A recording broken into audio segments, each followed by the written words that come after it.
Hi everyone, আজকে দেখাবো হচ্ছে কয়েকটি গুরুত্বপূর্ণ গাছ। যেমন এটা হচ্ছে ড্রাগন ফল গাছ।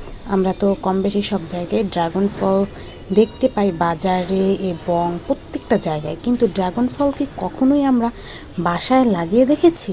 না, আমরা দেখি নাই, কখনো এক্সপেরিমেন্টও করি নাই যে বাসায় ড্রাগন ফল গাছ হতে পারে। আসলে এটা অস্বাভাবিকের কোনো কিছুই না। ড্রাগন ফল বাসায় হয়, ভালোভাবে পরিচর্যা করলেই হয়।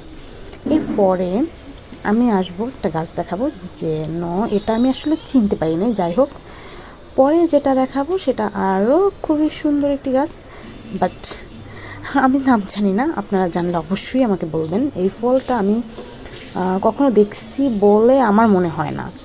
এই গাছগুলো প্রত্যেকের বাসায় আছে কি না সেটা অবশ্যই কমেন্ট করে জানাবেন। আর কে কে গাছ লাগাতে ভালোবাসেন সেটা অবশ্যই সবাই কমেন্ট করে জানাবেন।